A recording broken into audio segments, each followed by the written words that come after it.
21 फेब्रुवारीला लखनौच्या आशियाना पोलीस स्टेशनला एक तक्रार दाखल झाली. तक्रार होती मिसिंगची. आपले वडील मानवेंद्र सिंग हे 20 तारखेपासून गायब आहेत. शिवाय त्यांचे तिन्ही फोन सुद्धा बंद आहेत अशी तक्रार मुलगा अक्षतनं दिली. पोलिसांनी तक्रार घेतली, त्यांचं वर्णन जाणून घेतलं आणि सुरू झाला शोध. गायब असलेल्या मानवेंद्र यांचा शोध. त्यांनी आधी CDR, त्यांचं लास्ट लोकेशन सगळी माहिती घेतली, पण पोलिसांच्या हाती काहीच लागत नव्हतं. इकडे मानवेंद्र यांचा शोध सुरू असतानाच 2 दिवसांनी एका पाहुण्यांना मुलगा अक्षतनं माहिती दिली की आपल्या वडिलांनी स्वतःला संपवलंय. त्यामुळे पोलिसांना अक्षतवर संशय आला. जेव्हा त्याची चौकशी झाली तेव्हा सुटलं कोडं गायब असलेल्या मानवेंद्र यांचं. चौकशीत समोर आलं मानवेंद्र यांचा खून अक्षतनेच केला होता. कारण होतं नीटची तयारी करण्यासाठी वडिलांकडून दिलं जाणारं प्रेशर आणि ठेवलं जाणारं लक्ष. बरं, अक्षत इथेच थांबला नाही. त्यानं हत्येच्या गुन्ह्यातून सुटायचं फिल्मी प्लॅनिंग सुद्धा केलेलं.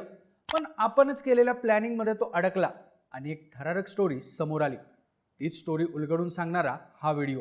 नमस्कार, मी अनिकेत आणि तुम्ही पाहताय बोल भिडू. लखनौच्या सेक्टर L मधल्या घर क्रमांक 91 मध्ये राहणारं मानवेंद्र यांचं कुटुंब. घरात मानवेंद्र, त्यांचा मुलगा आणि मुलगी असं त्रिकोणी कुटुंब. 2017 साली मानवेंद्र यांच्या बायकोचं निधन झालं होतं. त्यामुळे घरात हे तिघच राहिलं होते. 3 मजली घरात पहिल्या मजल्यावर एक कुटुंब भाड्यानं राहायला होतं, तर तळमजल्यावर त्यांचे भाऊ राहायला होते. मानवेंद्र यांच्याकडे लखनौ शहरात 4 पॅथॉलॉजी लॅब तर 2 दारूची दुकानं होती. त्यांची लहान मुलगी ही 11वीत शिकायची, तर त्यांचा मुलगा अक्षत हा BBAच्या पहिल्या वर्षात शिकत होता. यापूर्वी त्यानं बायोलॉजी विषयात 12वीची परीक्षा पास केली होती. सोबतच तो एका प्रतिष्ठित संस्थेत नीटची सुद्धा तयारी करत होता. याआधी त्याने 2 वेळा नीटची परीक्षा दिली होती, पण त्यात तो नापास झाला होता. आपल्या पोरानं शिकावं, डॉक्टर व्हावं असं मानवेंद्र यांना वाटत होतं, पण अक्षतला त्यात अजिबात रस नव्हता.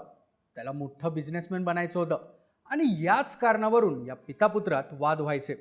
अशातच 20 फेब्रुवारीला मानवेंद्र हे दिल्लीला जातो असं सांगून घरातून निघून गेले, पण नंतर सापडला त्यांचा मृतदेह. त्याचं झालं असं की 21 फेब्रुवारीला अक्षतने लखनौच्या आशियाना पोलीस स्टेशनला तक्रार दिली की माझे वडील 20 तारखेच्या सकाळपासून गायब आहेत. 20 तारखेच्या पहाटे 6 वाजता त्यांनी मला उठवलं आणि मी कामानिमित्त दिल्लीला जाऊन येतो, तू दार लावून घे असं सांगितलं.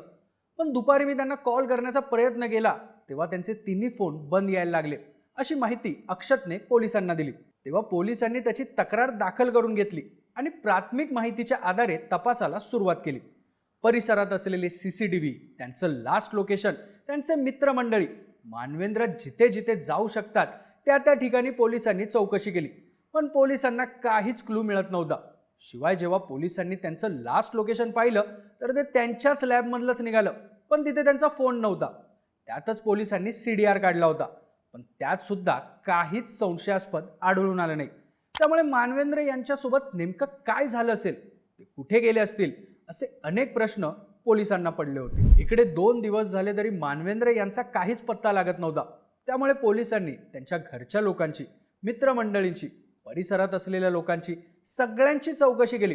त्यातून काही माहिती मिळते का हे पाहिलं, पण काहीच माहिती समोर येत नव्हती. मानवेंद्र हे लखनौमधील मोठे व्यापारी असल्याने ते गायब झाल्याची बातमी सगळीकडेच पसरली. त्यांच्या मित्रांनी, नातेवाईकांनी त्यांच्या घरासमोर एकच गर्दी केली. चौकशी, शोधाशोध सगळं सुरू होतं, पण त्यातून कोणतीच ठोस माहिती मिळत नव्हती.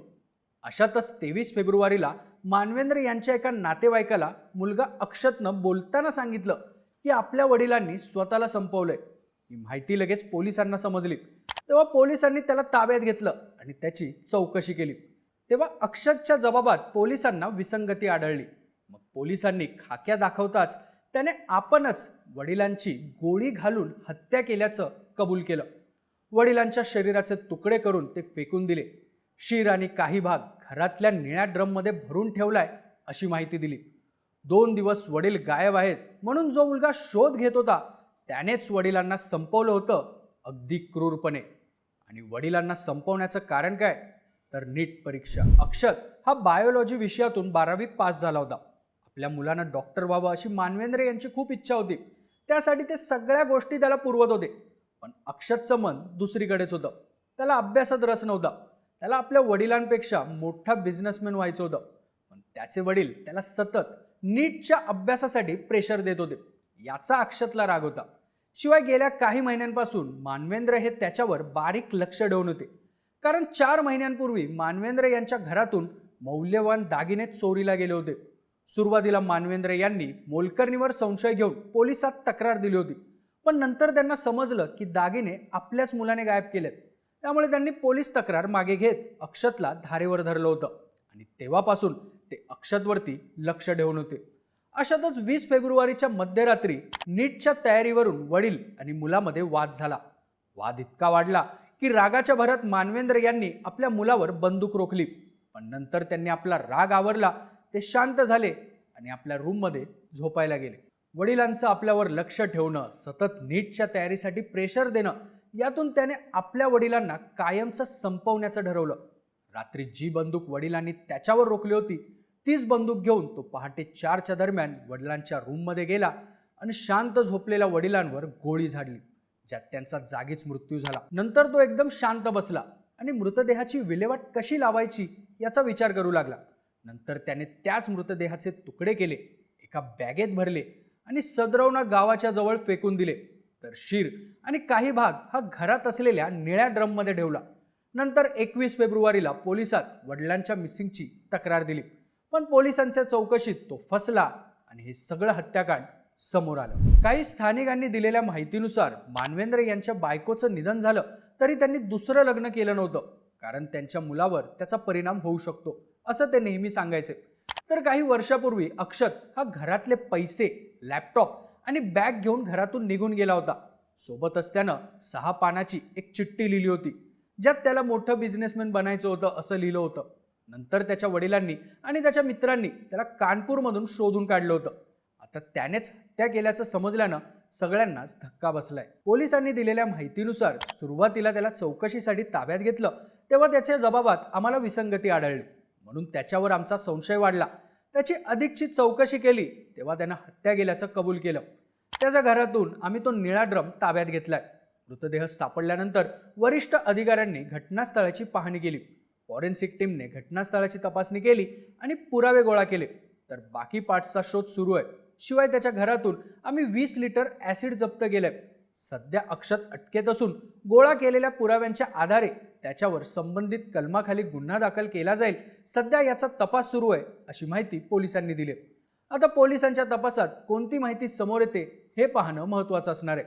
पण तोपर्यंत सगळीकडे चर्चा आहे आपल्या मुलाने आपल्याच वडिलांची बंदुकीने हत्या करून त्याचे तुकडे केल्याची आणि त्या निळ्या ड्रमची.